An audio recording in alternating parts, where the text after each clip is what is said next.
Um abraço para você em todo o Brasil. Tá no ar o Mais Esportes aqui pela Rede Aparecida. Um programa esportivo democrático e diferente.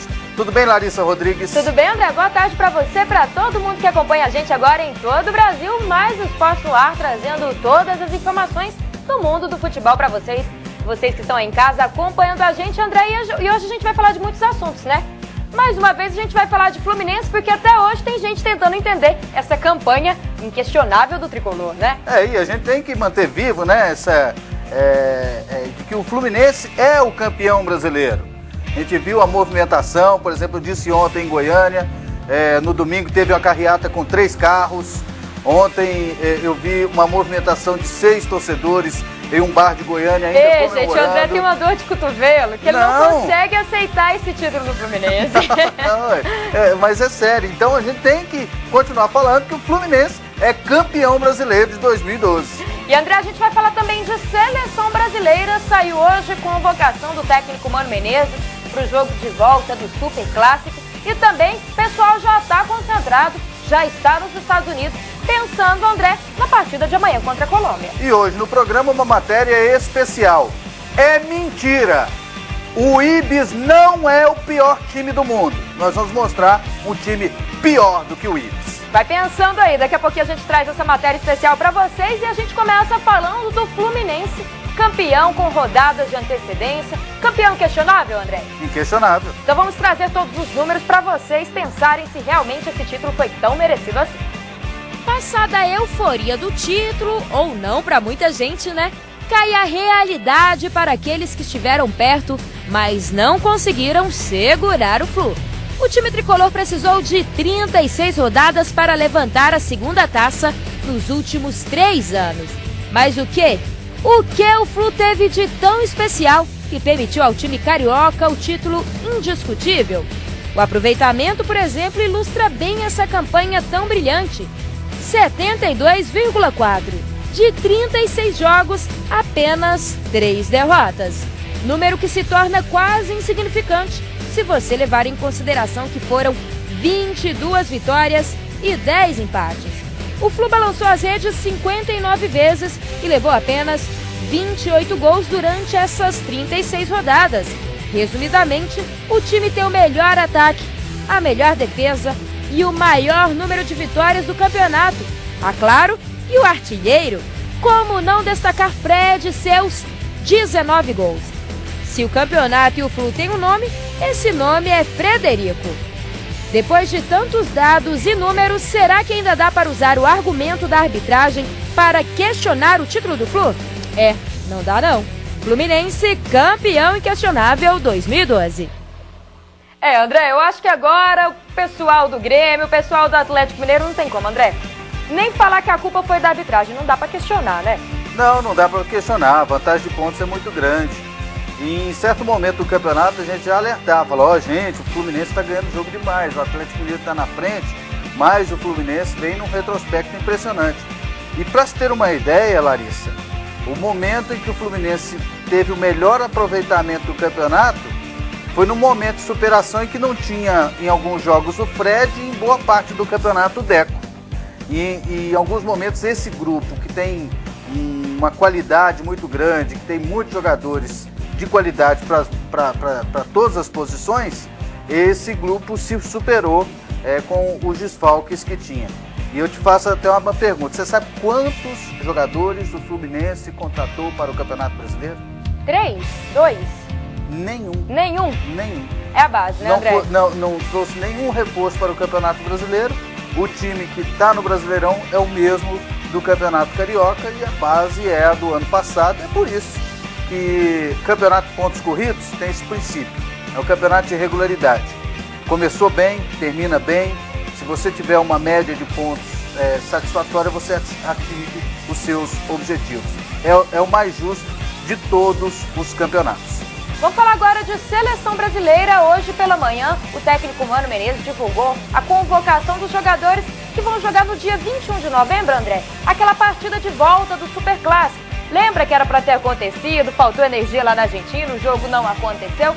Lembrando que nessa lista só tem jogador que atua no Brasil, mas nenhum jogador do São Paulo e também nenhum jogador do Grêmio foi convocado, isso porque os dois times estão envolvidos na fase final da Copa Sul-Americana, pediram isso para a CBF acatou. Vamos à lista então. Goleiro Jefferson do Botafogo, Diego Cavalieri, Fluminense, o goleirão, tá na lista, André. Gostei da convocação. Laterais, Marcos Rocha do Atlético Mineiro, Lucas Marques do Botafogo, Carlinhos do Fluminense e o Fábio Santos do Corinthians. Tá bom. Segue o zagueiro Hever do Atlético Mineiro, Duval do Santos, Leonardo Silva também do Atlético Mineiro. Interessante. Volantes, Arouca do Santos, Paulinho do Corinthians, o Jean do Fluminense e o Ralf do Corinthians. Jean tá merecendo. Vários jogadores do Fluminense, convocados. Meias, Thiago Neves, aí, do Fluminense, o Bernardo do Atlético Mineiro e o Felipe Gabriel do Botafogo. Gostei. E os atacantes, Neymar do Santos, Leandro Damião do Internacional, os dois estão sempre presentes aí na lista do Mano. E a novidade, atendendo a pedidos, André, o Fred do Fluminense. O Fred não é novidade. Você lembra? Nós trouxemos essa informação aqui no Mais Esporte no dia 18 de outubro, que ele voltaria à seleção, de que ele e o técnico Mano Menezes, eles iriam se entender a pedido da CBF. E agora então tá na hora do Pronto Falei.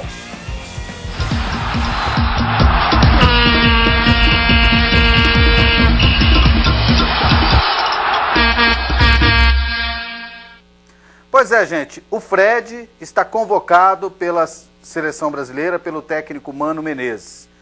Alguém pode imaginar, ele só convocou porque essa seleção é só com jogadores do futebol brasileiro e não podia convocar o Luiz Fabiano, que está numa reta final com o São Paulo na Copa Sul-Americana.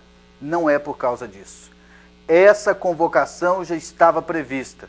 Nós trouxemos essa informação no Pronto Falei, do dia 18 de outubro, aqui na Rede Aparecida. Avisamos de que já estava sendo selada a paz entre o técnico Mano Menezes e o atacante Fred. Isso tudo por intermédio da CBF, num trabalho feito pelo diretor de seleções, André Sanches. Foi ele que sugeriu ao Mano Menezes, entrou em contato com o Fred e os dois se entenderam. E o Fred vai continuar na seleção brasileira nas próximas convocações no ano que vem. E eu tenho a convicção, se tudo estiver correndo bem com o Fred, ele vai ser o centroavante da seleção brasileira no Mundial de 2014, na Copa das Confederações no ano que vem, vestindo a camisa amarela da seleção brasileira. E alguém pode perguntar, o técnico Mano Menezes calçou as sandálias da humildade?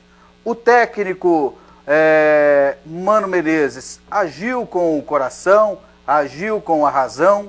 Eu acho que ele agiu foi com a inteligência. Ele não poderia deixar de fora o melhor atacante do futebol brasileiro. Pronto, falei.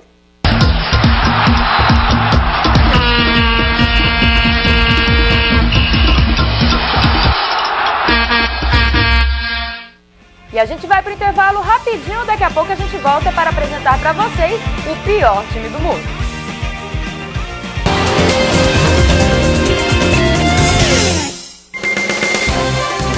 Desenvolvimento sustentável, tudo pode acontecer. Agora o que foi notícia no esporte, maioria absoluta dos votos da área do conhecimento. Um número bem maior. Veja na reportagem. Notícias e informações do Brasil e do mundo. Saúde, esporte, política, educação, economia. TJ Aparecida, de segunda a sexta, 7 da noite. Aqui na Rede Aparecida. Você conhece o mais respeitado hotel de Goiânia? O Blue Tree conta com salas para eventos, área de lazer, suítes confortáveis e localização privilegiada. No Blue Tree o atendimento e o preço são especiais. O Blue Tree é o hotel recomendado pela FIFA para a Copa do Mundo de 2014. Reservas 62 32 35 5600. Em outubro, fui convidado pelo Papa Bento XVI para concelebrar com ele na missa de abertura do Ano da Fé. Neste momento especial, tive a oportunidade de entregar a ele a capelinha com o manto da Senhora Aparecida. Foi emocionante ver a alegria do Santo Padre ao receber esse sinal da Mãe Aparecida. Faça você também parte desta história. Venha para a família Campanha dos Devotos. Campanha dos Devotos. graça e luz em sua vida. O futuro é daqui a muito tempo. O futuro é sempre depois. Onde me esperam os desafios. E eu encontro as respostas. Do presente depende o futuro. Que pode ser daqui a 20 anos. O futuro é amanhã. O futuro é daqui a 1 segundo. Vestibular PUC Goiás. Inscreva-se até 21 de novembro. No site, na PUC ou no PUC Idiomas. PUC Goiás. Conhecimento a serviço da vida. Vida para ser vivida com paixão e sabor, com os temperos da alegria e porções generosas de amor. Acrescentamos pitadas de carinho, delicadeza e beleza a gosto. Finalizamos com um toque de cor e arte. Cada vida segue uma receita e toda vida tem um sabor. De segunda a sexta, suas tardes têm sabor de vida. Sempre às 3 da tarde. Culinária e artesanato é aqui, no Sabor de Vida da Rede Aparecida.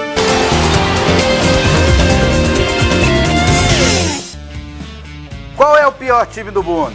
Tem muita gente que fala que é o Ibis, mas não é, né, Larissa Rodrigues? Não é bem assim, não. A gente vai apresentar pra vocês o pior time do mundo.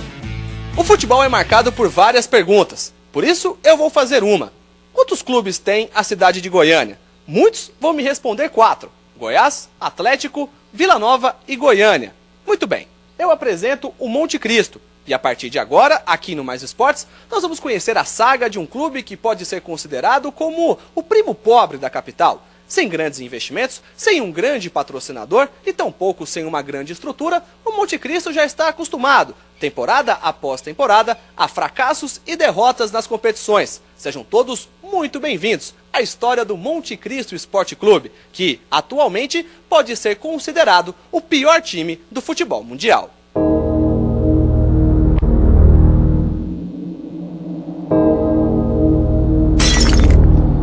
Fundado no dia 26 de janeiro de 1970, o Monte Cristo surgiu através da paixão do empresário Manuel Guerreiro pelo futebol. Tio Mané, como era conhecido, montou a sede e o antigo estádio no bairro São José, região periférica de Goiânia. Ficou conhecida por ser um dirigente concentrador, mas de caráter inquestionável. Olha, eu lembro o seguinte, o Manuel Guerreiro era um homem que apaixonado pelo Monte Cristo desde a época do amador. Após 10 anos de fundação, o Monte Cristo entrou para a história do futebol goiano ao conquistar a 2ª divisão de forma invicta. No ano seguinte, o clube fez a sua estreia na 1ª divisão do Campeonato Goiano. O ex-atleta e hoje fisioterapeuta Arides Leites foi o centroavante daquela equipe, que surpreendeu muitos, inclusive alguns grandes times de Goiás no começo da década de 80. Ele disputava os jogos, os clássicos, né, com Goiás, com Atlético, com Vila, com a Napolina, que foi campeão nesse ano de 81, era jogo bem disputado, era jogo quando a gente perdia. O Goiânia, por exemplo. Você pode procurar, por exemplo, o Goiânia nunca ganhou do Monte Cristo. Em 1982, a equipe foi rebaixada e voltou à Série A em 1984. Em 85, uma nova queda para a Série B. Em 86, com o falecimento de Manuel Guerreiro, o Monte Cristo iniciou uma série de resultados negativos e nunca mais voltou à elite do futebol goiano. Nos últimos 16 anos, o Monte Cristo acumula as piores sequências do futebol brasileiro. Entre 1986 e 1996, a equipe ficou de fora de 2 edições da Série B estadual. Em 89, 95 e 96, o Monte Cristo perdeu todas as partidas da competição. Fato que fez com que o clube fechasse as portas até 2000, quando voltou às atividades e disputou mais uma vez a Série B, ficando na 7ª colocação entre 12 clubes. Em 2001, depois de disputar 5 partidas, foi eliminado por problemas financeiros junto à Federação Goiana de Futebol e, novamente, ficou mais um período afastado. De novo em atividade, o Monte Cristo em 2005 e 2006 disputou a 3ª divisão do estadual, conseguindo nesses 2 anos a incrível marca de disputar 14 jogos e conquistar apenas 1 ponto. Em 2007 se licenciou pela 3ª vez em 11 anos. Em 2008, mais uma vez na terceirona, perdeu seus 6 jogos, incluindo a goleada sofrida de 12-1 para o Inhumas. Em 2009, enfim, a primeira vitória na 3ª divisão por 3-2 em cima do Mutunópolis. Vitória que quebrou uma sequência de 8 anos sem triunfo em partidas oficiais. Em 2010, mais uma participação apagada. E no ano passado, mais uma sequência impressionante do Monte Cristo, 10 jogos e 10 derrotas. Coincidência ou não, essa má fase vai de encontro com a administração de César Orlando. Com 65 anos de idade, o funcionário público aposentado administra a equipe desde o falecimento do tio Mané. Com a perda do estádio e da sede administrativa, as operações do clube acontecem em uma pequena sala no bairro Vila Nova. Com mais de 15 anos comandando o Monte Cristo, algumas decisões administrativas chamam a atenção. O conselho do clube é formado apenas por parentes do presidente. Além disso, o Monte Cristo não paga salário para nenhum jogador que atua no clube. É sem receber. Alguns recebem uma ajudinha de curso, mas não muita coisa, só para ajudar mesmo a gente. Eu estou dando uma oportunidade para ele, que eu tenho aqui, eu te mostro para você, um monte de jogador que veio do Vila, veio do Goiás, veio do Atlético renegado, estourou lá com 20 anos, aí bate aqui na porta, eu não estou fechando a porta para eles. Não, todos eles aqui que vêm aqui, a gente joga limpo, eu jogo honesto, eu não vou fazer que nem o Goiânia fez. Promete salário, não paga. Atualmente, a equipe treina na saída de Nerópolis, em uma chácara emprestada. As condições de trabalho deixam muito a desejar. Os jogadores treinam em um campo com um gramado ruim. E para piorar, o local não tem água potável para beber. O vestiário é improvisado e se mistura com colchões de sujeira. Dentro desse triste ambiente, conversamos com o Manuel Bento, que é o atual treinador do Monte Cristo. Com total confiança do presidente, Manuel age também além das 4 linhas. A gente pede algumas pessoas para ajudar. Alguns pais de atleta ajudam muito a gente, o pai do Matheus, o seu Irã, dá uma força enorme a gente para ajudar a gente aí, para pagar uma ambulância, para pagar uma arbitragem. O discurso é bonito, as ações podem ser consideradas louváveis, mas para algumas pessoas, o grande problema do Monte Cristo na atualidade está na pessoa do Manuel Bento, e a saída do treinador pode ser um recomeço para a equipe nos próximos anos. Walter Rocha foi atleta do clube em 1980. Depois de encerrar a carreira, se tornou um captador de recursos para clubes brasileiros. No começo da 3ª divisão do Campeonato Goiano deste ano, foi contratado para ser superintendente do Monte Cristo. Conseguiu uma parceria com um grupo de investidores de Uberlândia, que em contrapartida pedem apenas uma coisa: a saída de toda a atual comissão técnica do Monte Cristo. Outros grandes empresários seriam interessados em investir no Monte Cristo, mas não investem no Monte Cristo justamente pela comissão técnica. Você já conversou com o César a respeito? Qual que é a posição do César a respeito do Manuel Bento? O César, ele fica em cima do muro. Desde que me prove o contrário, para mim, eu quero saber o motivo, eu quero que me prove, que o trabalho dele, ele vai lá e está ralando. Tá, os atletas que estão aqui podem confirmar, ele vai para lá e ele fica lá até 6 horas. Nossa reportagem tentou conversar por 2 oportunidades com Manuel Bento sobre essa situação, mas a resposta sempre foi a mesma. Olha, essa parte eu não vou falar sobre isso. Além da situação que envolve o técnico Manuel Bento, brigas com a diretoria e algumas situações constrangedoras que acontecem com o Monte Cristo fizeram com que Walter se afastasse do cargo. Quando nós fomos jogar em Paraúna, eu me senti envergonhado em Paraúna. Eu me senti envergonhado. Na hora de pagar o restaurante, o dinheiro não dava para pagar a alimentação dos atletas. A falta de sintonia entre quem pode ajudar o Monte Cristo traz reflexos quase que automáticos dentro das 4 linhas. No último domingo, o Mais Esportes esteve no estádio Aníbal Batista de Toledo, que, para não dizer que estava totalmente vazio, contou com a presença de aproximadamente 30 pessoas que vieram de Paraúnas acompanhar a partida entre Monte Cristo e Evangélica da cidade de Paraúnas. Vamos fazer assim, vamos resumir um pouquinho essa história. E tinha tudo para um final feliz. O Monte Cristo, enfim, iria reencontrar a sua vitória. Saiu na frente com o gol de esquerdinha logo no primeiro tempo, tomou um empate no finalzinho da partida do zagueiro Décio. Com o placar, o Monte Cristo continua sem vencer. Na 3ª divisão de 2013, o Monte Cristo aparece na última colocação. Em 10 partidas, 9 derrotas e um empate. Mais um ano de decepção para um grupo que está acostumado com resultados negativos. Derrotas, fracassos e incertezas. A história do Monte Cristo foi construída nos últimos anos através dessas definições. E o futuro é uma incógnita para um clube que talvez precise, na verdade, de um pouco mais de seriedade. Como você perguntou, né? Como é que você se sente hoje, depois de ter passado pelo Monte Cristo? Eu sinto orgulho. Você acha que a sua administração é boa? É boa porque nós estamos vivos, não devo nada. Nós estamos em pé.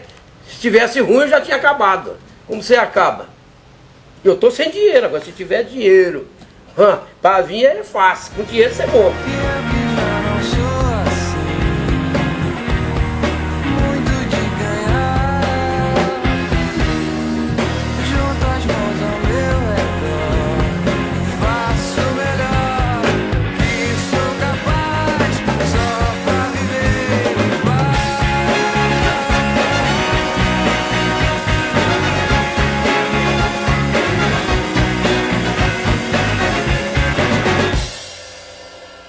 É esse o pior time do mundo, André? O Monte Cristo. E daqui a pouco a gente volta. Daqui a pouquinho.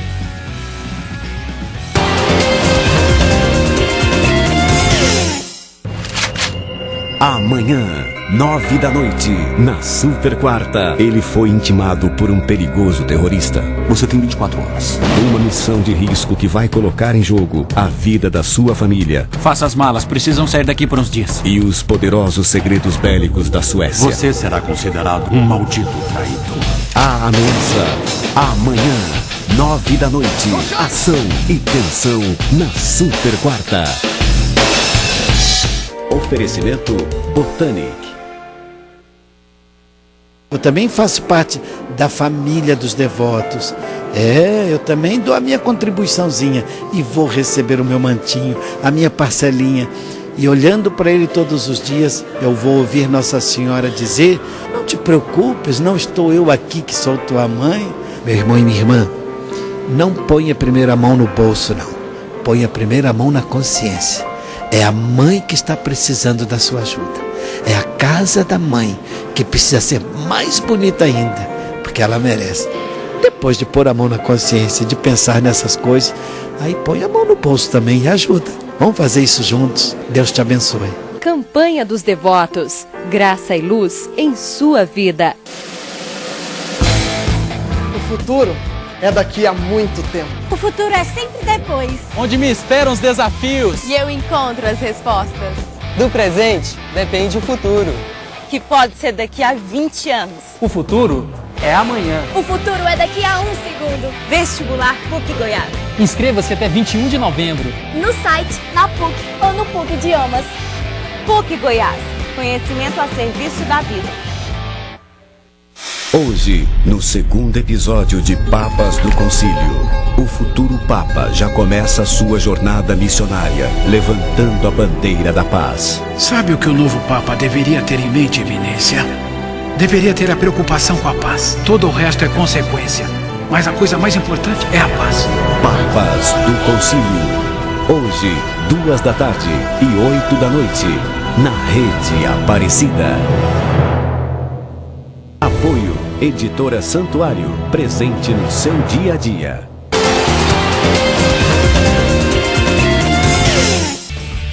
Estamos de volta aqui no Mais Esporte. Deixa eu mandar um abraço aqui pro pessoal aqui, Larissa. Tá acompanhando a gente o Robson Alex. O Robson Alex, lá de Braslândia, mandou um recado aqui, ó. Disse que em 2013, no Campeonato de Brasília, o Campeonato Candango da Primeira Divisão, terá a presença da Sociedade Esportiva Braslândia. Então, um abraço para o pessoal lá em Braslândia acompanhando o nosso programa. Um abraço também para o Gil e a Adélia acompanhando sempre o nosso programa. Um abraço para todo o pessoal aí que assiste em Braslândia através do canal 44 UHF. Um abraço também para a Mari Silva. Ela está dizendo aqui, ó, adorei o seu Pronto Falei, que foi agora o do Fred, né? Cada vez mais fã, eu e minha família. Nem levo em conta a piada dos carros. A Mari Silva é torcedora do Fluminense, ela e toda a família dela. Elas são os torcedores do Fluminense lá de Arapiraca. Os únicos, André. Vamos falar agora de seleção brasileira. No primeiro bloco a gente trouxe aí os convocados pro amistoso, pra decisão do Superclássico diante da Argentina, mas antes tem amistoso que acontece amanhã. A seleção já está nos Estados Unidos para a partida de amanhã diante da Colômbia. O jogo vai acontecer em Nova Jersey, região que recentemente foi muito afetada pelo furacão Sandy e que ainda sofre com a destruição causada pela super tempestade. Pensando nisso, Brasil e Colômbia vão doar cerca de R$100 mil para as vítimas. Fora esse lado, claro que além de ajudar, a seleção brasileira quer também aproveitar a chance de encarar uma seleção de ponta. Realmente, o jogador sente falta também dessa competitividade, querendo ou não, eliminatórias tem aquele receio, né, de ficar fora da Copa e tudo mais. Só que também acho que não é isso que faz com que uma seleção possa ganhar ou não a Copa. A França é um exemplo disso. Lembrando que esse jogo vai ser histórico, já que marca a partida número 1000 da seleção brasileira. E Kaká quer aproveitar para manter a sequência com a camisa amarelinha. É um jogo histórico, né? E eu fico feliz de poder participar. Então, acho que para mim também, pessoalmente, eu vou poder falar que no 10º jogo da seleção eu estava presente. como na conquista do pentacampeonato estava presente. Então são coisas que, assim, uma história na seleção vai ficando cada vez mais legal. André, nas últimas entrevistas aí o Kaká chegou a dizer que quer ser o capitão da seleção, atuar na Copa do Mundo de 2014 que acontece no Brasil, para levantar a taça do Brasil aí em casa, será? O Kaká é o fato novo que a seleção estava precisando. É um jogador que a gente não imaginava que fosse recuperar o seu futebol conforme ele está recuperando, e a gente não pode duvidar de que ele conseguiu o mais difícil, que era voltar a jogar futebol com qualidade. Digo difícil porque estava complicado, porque fazia muitos anos que ele não jogava bem, desde a Copa do Mundo a Copa do Mundo passada em 2010. Então o Kaká tem tudo para ser mesmo o capitão e para ser a referência da seleção brasileira em 2014. Isso tudo além do Neymar, né? André, vamos mudar de assunto, falar agora de campeonato brasileiro, de boas campanhas. Eu acho que o Luxemburgo fez um bem danado pro Grêmio e vice-versa, né? O Luxemburgo fez a diferença no Grêmio esse ano. O Luxemburgo transformou o Grêmio num time competitivo. E não é só você que acha, não. Acho que a torcida concorda, viu, André? A gente tem imagens aí da última partida, da vitória do Grêmio em cima do São Paulo. E olha só o que a torcida gritou.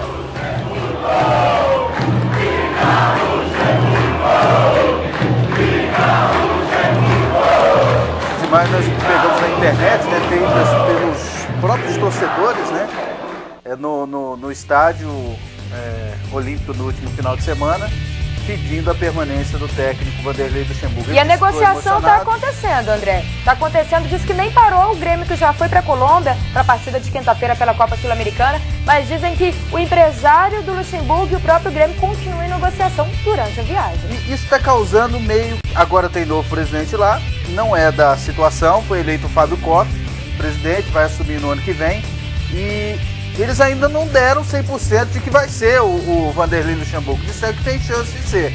Aí a torcida está nessa apreensão.